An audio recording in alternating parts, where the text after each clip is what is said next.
Hello friend, स्वागत है आपका शिक्षा स्टडी IQ 2.0 में। आज मैं आपके लिए लाई हूँ 21 जून 2020 का important current affair. If you like this video please like, subscribe and share for the more update videos. आज हम डिस्कस करने वाले 21 जून 2020 का इंपॉर्टेंट करंट अफेयर्स, जिसमें हम डिस्कस करेंगे all questions about for your competitive exams like UPSC, MPPSC, SSC, banking, railway, Vyapam and all state level competitive exams के current affairs के बारे में। तो गाइस, डिस्कस करते हैं 21 जून 2020 का important current affair. First question है, विश्व शरणार्थी दिवस कब मनाया जाता है? तो हाल ही में वर्ल्ड रिफ्यूजी डे 20 जून को सेलिब्रेट किया गया है। ये यूनाइटेड नेशंस द्वारा हर साल मनाया जाता है और इस बार की इसकी थीम रही है एवरी एक्शन काउंट्स। तो याद रखिएगा, ये थीम वेरी इंपॉर्टेंट है। बात करते हैं इसके उद्देश्य के बारे में। तो दुनिया को ये याद दिलाना कि शरणार्थी सहित हर कोई समाज के प्रति योगदान करने में सक्षम है, इसी को लेकर हम विश्व शरणार्थी दिवस मनाते हैं। अब बात करते हैं संयुक्त राष्ट्र के महासचिव के। तो याद रखिएगा, ये कौन है? Antonio Guterres. तो ये इंपॉर्टेंट फैक्ट्स मैंने आपको कवर करा दिए विश्व शरणार्थी दिवस के बारे में। सेकंड क्वेश्चन है guys, small industries development bank of India यानी सिडबी का फुल फॉर्म क्या है? Small industries development bank of India के साथ एक समझौता ज्ञापन MOU पर किसके साथ हस्ताक्षर किए हैं? तो सिडबी ने हाल ही में एक MOU साइन किया है, किसके साथ? तो याद रखिएगा, आवास और शहरी कार्य मंत्रालय ने प्रधानमंत्री स्ट्रीट वेंडर्स आत्मनिर्भर निधि यानी PM सेवा निधि के साथ ये एक MOU साइन किया है। इस PM सेवा निधि स्ट्रीट वेंडर्स के लिए एक विशेष लघु ऋण यानी माइक्रो क्रेडिट की सुविधा उपलब्ध कराता है। साथ ही बात करें MOU के मार्गदर्शन में सिडबी द्वारा किया जाता है और इस MOU में ऋण देने वाली संस्थाओं में है अनुसूचित वाणिज्यिक बैंक SCB, गैर बैंक वित्त कंपनियां NBFC, क्षेत्रीय ग्रामीण बैंक RRB, सहकारी बैंक, लघु वित्त बैंक SFB। तो ये सभी माइक्रो जो हमारा ऋण सुविधा है उसको उपलब्ध कराने में अपना के बारे में। तो याद रखिएगा, मुस्तफ़ा यानी मोहम्मद मुस्तफ़ा सिडबी के MD हैं और अध्यक्ष हैं। बात करें केंद्रीय आवास और शहरी मामलों के मंत्री की, तो याद रखिएगा हरदीप सिंह पुरी हैं। थर्ड क्वेश्चन है गाइस, रिलायंस इंडस्ट्री लिमिटेड यानी RIL मार्केट कैपिटलाइजेशन की अवधि में कितने तक पहुंच गया है? तो हाल ही में ये 150 बिलियन डॉलर का अपना मार्केट खड़ा कर चुका है। बात करें, ये 6.23 दर की बढ़कर 1759 रुपये का बंद हुई थी और इससे इसका बाजार पूंजीकरण यानी मार्केट कैपिटलाइजेशन की बात की जाए तो 11.15 लाख करोड़ रुपए यानी डॉलर में बात की जाए तो 150 बिलियन डॉलर करने वाली पहली कंपनी बन गई है रिलायंस इंडस्ट्री। और रिलायंस इंडस्ट्री के ओनर आप जानते ही हैं कौन है? मुकेश अंबानी। तो याद रखिएगा, इंपॉर्टेंट फैक्ट। फोर्थ क्वेश्चन है, किसने साइंस एंड टेक्नोलॉजी योजना फॉर आत्मनिर्भर भारत इन माइनिंग एडवांसमेंट यानी सत्यभामा का फुल फॉर्म यही है, साइंस एंड टेक्नोलॉजी योजना फॉर आत्मनिर्भर भारत इन माइनिंग एडवांसमेंट। तो ये सत्यभामा का फुल फॉर्म शुरू की है, ये आपको बताना। केंद्रीय कोयला खान और संसदीय मामलों के मंत्री प्रहलाद जोशी ने R&D पोर्टल के जरिए ये सत्यभामा योजना या इसकी शुरुआत की है। अब माइनिंग से आप समझ जाएंगे कि ये हमारे कोयला मंत्री इसके प्रभारी रहेंगे। बात करते हैं राष्ट्रीय सूचना विज्ञान केंद्र यानी NIC और माइंस इंफॉर्मेशन डिवीजन द्वारा डिजाइन विकसित और क्रियान्वित किया गया है, जो इसका डिजाइन फॉर्मेट बनाया गया है। साथ ही नीति आयोग के NGO दर्पण पोर्टल के साथ ही एकीकृत किया गया है और इसके साथ ही ये सत्यभामा RD पोर्टल स्टार्ट किया जाएगा। फिफ्थ क्वेश्चन है, किसे national institute of public finance and policy यानी NIPFP national institute of public finance and policy के अध्यक्ष के रूप में नियुक्त किया गया है? तो हाल ही में उर्जित पटेल को 4 साल के लिए NIPFP का अध्यक्ष नियुक्त किया है। ये एक इकोनॉमिक थिंक टैंक है जो नई दिल्ली भारत में स्थित है और इन्होंने जिसका स्थान लिया है, तो याद रखिएगा इससे पहले इसके अध्यक्ष थे विजय केलकर, जिनको रिप्लेस करके जिनका स्थान लेके उर्जित पटेल अब बन चुके हैं। और उर्जित पटेल के बारे में एक इंपॉर्टेंट फैक्ट ये भी है कि RBI में संयुक्त राष्ट्र निकाय के अध्यक्ष के रूप में कौन करेगा? तो 2021 के संयुक्त राष्ट्र अध्यक्ष के रूप में हमारा देश भारत कार्य करने वाला है। संयुक्त राष्ट्र सुरक्षा परिषद के एक गैर स्थायी सदस्य के रूप में ये चुना गया है। इसमें कई देशों ने भाग लिया था, जैसे Bharat, Norway, Ireland, Kenya, Mexico, और उसमें परिषद के गैर स्थायी सदस्यों में से भारत को चुना गया है इस 2021 की संयुक्त राष्ट्र निकाय के अध्यक्ष के रूप में। इसका कार्यकाल 2 साल का रहेगा और इसका जो कार्यकाल है वो 1 जनवरी 2021 से शुरू होगा। तो याद रखिएगा संयुक्त राष्ट्र निकाय के अध्यक्ष के बारे में ये इंपॉर्टेंट पॉइंट।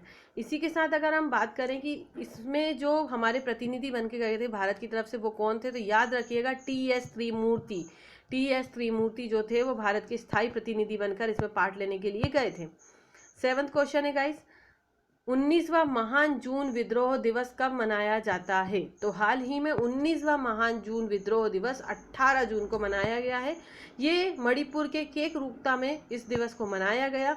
इसमें 18 व्यक्तियों को श्रद्धांजलि और सम्मान देने के लिए ये मनाया जाता है ये दिवस, जिन्होंने अपना बलिदान दिया। बात करते हैं जून 2001 में केंद्र सरकार ने NSCN यानी IM के साथ संशोधित युद्ध विराम समझौते पर हस्ताक्षर किए और के क्षेत्रीय सीमा के बिना सम्मिलित किया मणिपुर को। बात करते हैं मणिपुर के बारे में। मणिपुर के मुख्यमंत्री हैं एन वीरेन सिंह और राज्यपाल है नजमा हेपतुल्ला। तो याद रखिएगा ये 19वां महान जून विद्रोह दिवस कब मनाया गया है? ये 18 जून को मनाया गया मणिपुर के केकरूपता में। 8th क्वेश्चन है, विश्व प्रतिस्पर्धा सूचकांक 2020 यानी वर्ल्ड कॉम्पिटिटिवनेस इंडेक्स में भारत कौन से स्थान पर रहा? वेरी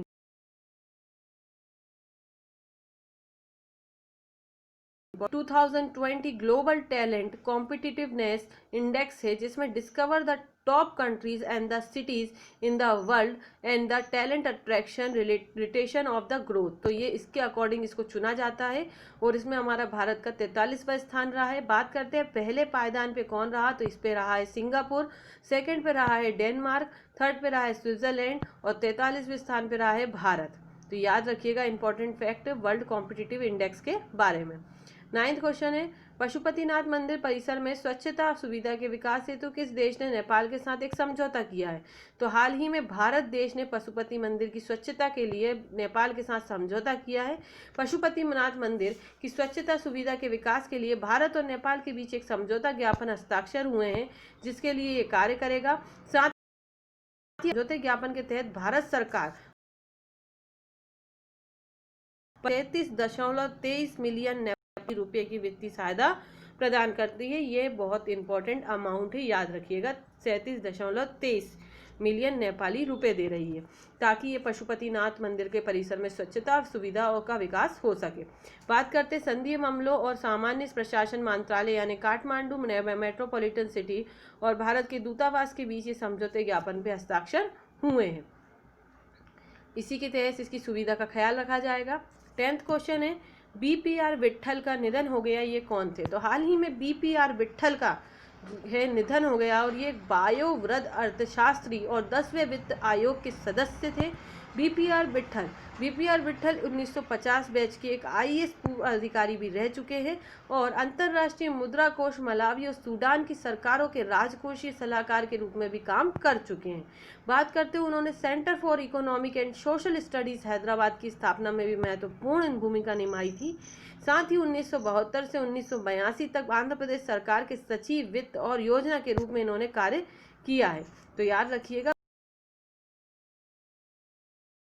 इसका हमारा करंट अफेयर समाप्त होता है। अगर आपको हमारा करंट अफेयर अच्छा लगा हो तो प्लीज़ इसे लाइक सब्सक्राइब कीजिए, शेयर कीजिए and press the bell icon for the more update videos. बात करते हैं जाते समय हम हमारी क्विज़ के बारे में, जैसे कि मैं आपसे रोज़ एक क्विज़ करती हूँ गाइस। तो आज का हमारा क्विज़ क्या है?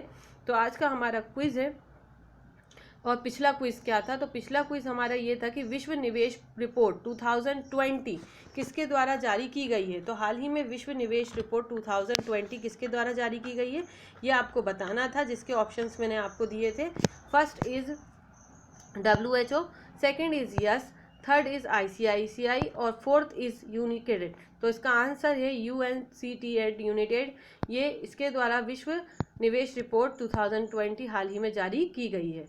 वेल डन गाइस, आपने आंसर दिए हैं पर बहुत सौ के गलत हैं, इसलिए प्लीज़ अच्छे से करंट अफेयर्स को रीड कीजिए। मैं अलग से भी आपसे करंट अफेयर्स पूछती हूँ ताकि आप अवेयर रहें और अपने करंट क्विज को कंप्लीट करें।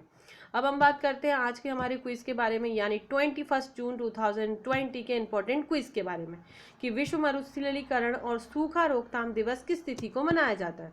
तो हाल ही में ये दिवस कब मनाया गया है? ये 12 जून को मनाया गया है कि 17 जून को मनाया गया है, 16 जून को मनाया है या 19 जून को मनाया है? आपको इसका आंसर कमेंट करना है। ये क्वेश्चन मैंने आपको बहुत अच्छे से डिस्क्राइब किया था कि विश्व डेजर्टी, मैंने इसको इस तरीके से बोला था कि वर्ल्ड डेजर्ट डे कब मनाया जाता है। तो याद रखिएगा विश्व मरुस्थलीकरण और सूखा रोकथाम दिवस कब मनाया जाता है, इसका आंसर आपको कमेंट करना है।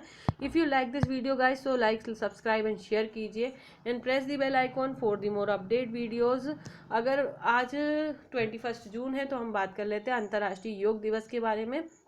अंतर्राष्ट्रीय योग दिवस जो कि माय लाइफ माय योगा, यानी माय योगा माय लाइफ, यही हमारी एक पहल है जो प्रधानमंत्री मोदी ने स्टार्ट करी है इस बार। तो याद रखिएगा, इसके तहत आप सभी को मनोयोग करना है और वह योग प्रतिदिन करना है जिससे आपकी इम्यूनिटी बनी रहे और इस कोविड-19 में आप सुरक्षित और stay home and stay healthy रहें। तो प्लीज़, तो आप सभी को 21 जून अंतर्राष्ट्रीय योग दिवस की हार्दिक शुभकामनाएं। अब इसी के साथ आज का हमारा करंट अफेयर समाप्त होता है। आई होप यू आपको अच्छी लगी हो वीडियो, तो प्लीज़ इसे लाइक, सब्सक्राइब एंड शेयर कीजिए अपने फ्रेंड्स के साथ, अपने कलीग्स के साथ। और थैंक यू गाइस। इसी तरीके से तैयारी करते, होम स्टे हेल्थी।